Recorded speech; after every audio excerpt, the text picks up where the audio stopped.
So hello everyone. आज मैं आप लोगों को स्पेसेस ट्रेनिंग सीरीज का वीडियो नंबर 12 से इंट्रोड्यूस करा रहा हूँ। इस वीडियो में हम वन वे अनोवा को जानने की कोशिश करेंगे, जो कि एडवांस फॉर्म है टी टेस्ट का, with the help of example. अगर आपने टी टेस्ट के बारे में पढ़ा है, स्पेशली जो हमने इंडिपेंडेंट सैंपल टी टेस्ट, जिसके अंदर ये होता था कि एक कैटेगरिकल वेरिएबल और एक कंटिन्यूअस वेरिएबल के बीच में हम रिलेशनशिप एस्टेब्लिश करने की कोशिश करते थे कि उन दोनों के बीच में सिग्निफिकेंस डिफरेंस है या नहीं है। सिग्निफिकेंस डिफरेंस डिफरेंस तो हमेशा होता है, बट वो डिफरेंसेस को सिग्निफिकेंस माना जाए या नहीं माना जाए। और जो हमारा कैटेगरिकल वेरिएबल था वो सिर्फ 2 तक था। अगर वो 3 हो जाए, 4 हो जाए, 5 हो जाए, तो हम उस केस में टी टेस्ट को यूज नहीं करते थे। तो इस लिमिटेशन को फुलफिल करने के लिए, इस लिमिटेशन को दूर करने के लिए, जो हमारा एडवांस फॉर्म है उसको हम वन वे अनोवा के थ्रू करते हैं। तो इसमें क्या होता है, one categorical and one continuous variable होता है, जिसके बीच में हम रिलेशनशिप देखते हैं कि कोई सिग्निफिकेंस डिफरेंस है या नहीं है। So one way ANOVA test is apply जब वो कैटेगरिकल वेरिएबल 2 हो, 3 हो, 4 हो, 5 हो, उस different category, like gender male and female, इसको भी हम कर सकते हैं। और like education level, 4 different type के हमने एजुकेशन लेवल ले लिए, उसको भी कर सकते हैं, जो कि उस कैटेगरिकल वेरिएबल में आता है। क्लियर? तो अब मैं इसको समझने की कोशिश करता हूँ और आप लोगों को समझाने की कोशिश करता हूँ with the help of example. हम ये एग्जांपल लेंगे अपने, पहले तो वही एग्जांपल लेंगे हम कि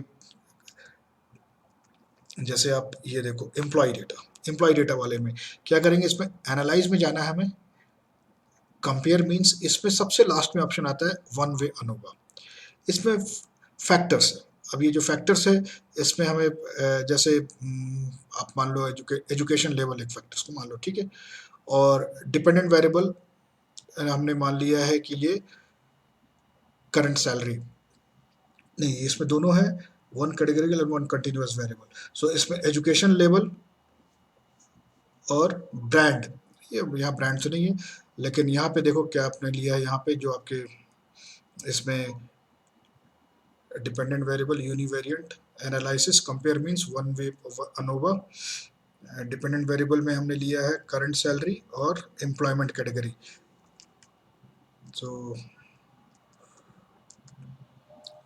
बस हम यहाँ जाते हैं, employ data dependent variable one way ANOVA में हमने यहाँ पे जैसे मैं एजुकेशन लेवल, और यहाँ पे मैं डाल देता हूँ कोई स्केल वाला प्रीवियस एक्सपीरियंस, जैसे ये करके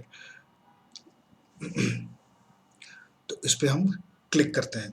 one way ANOVA, one categorical and one continuous variable, और यहाँ पे एजुकेशन लेवल हमारा ज़्यादा हो सकता है।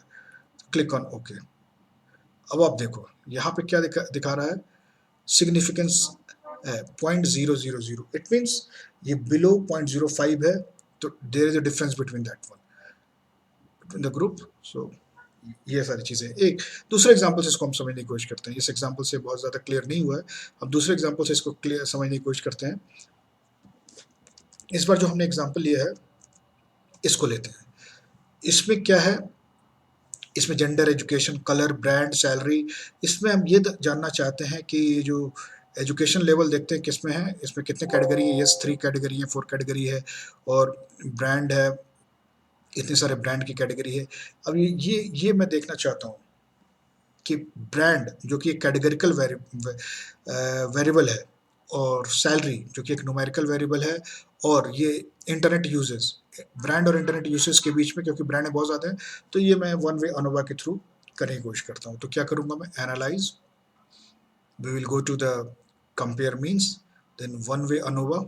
वन वे अनोवा में हम ये देखना चाहेंगे कि ये जो हमारा ब्रांड है, ब्रांड प्रेफरेंस,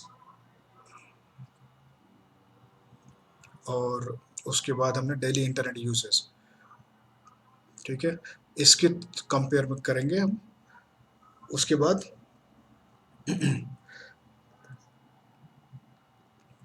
हमने इस पर क्लिक कर दिया ओके पे, और उसके बाद रिजल्ट देखेंगे, रिजल्ट में क्या बोलता है इसमें। फिर सिग्निफिकेंस डिफरेंस है, तो ये लास्ट रिजल्ट को देखना है हमें। तो यस, यहाँ पे आपने सिग्निफिकेंस वैल्यू को देखना, 0.000 है, it means it is below 0.05, तो there is a significance difference between brand and internet usage.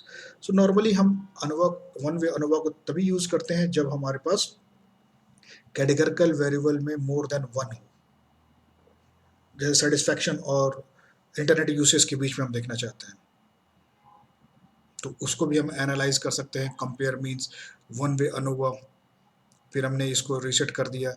यहाँ पे सेटिस्फैक्शन लेवल जो है, सेटिस्फैक्शन लेवल एक फैक्टर्स है डिपेंडेंट लिस्ट में, अगर हमने डाल दिया इंटरनेट यूसेज जो कंटिन्यूस वेरिएबल है।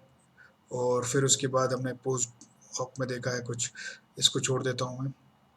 फिर ऑप्शन डिस्क्रिप्टिव पे क्लिक कर दिया हमने, फिर यहाँ से क्लियर हो जाएगा ज़्यादा डिस्क्रिप्टिव का आंसर भी आके। अब यहाँ आप देखो डिससेटिस्फाई, एक न्यूट्रल, सेटिस्फाई, ये सारा कुछ है। और 0.005 है, 0.05 से कम है, तो इसका मतलब yes, daily internet usage satisfaction पे भी डिपेंड करता है। ठीक है, so like this way one way ANOVA can be perform, can be analyse. अब आपको मैं यहाँ पे ये दिखाता हूँ, जो है यहाँ पे जो एम्प्लॉय कैटेगरी और क्लर्कियल के बीच में दिखाया गया है, सारे सिग्निफिकेंस 0.000 हैं, मतलब 0.05 से कम है। तो यहाँ पे अब जैसे यहाँ पे आप देखो हाइपोथेसिस का कैसे किया है।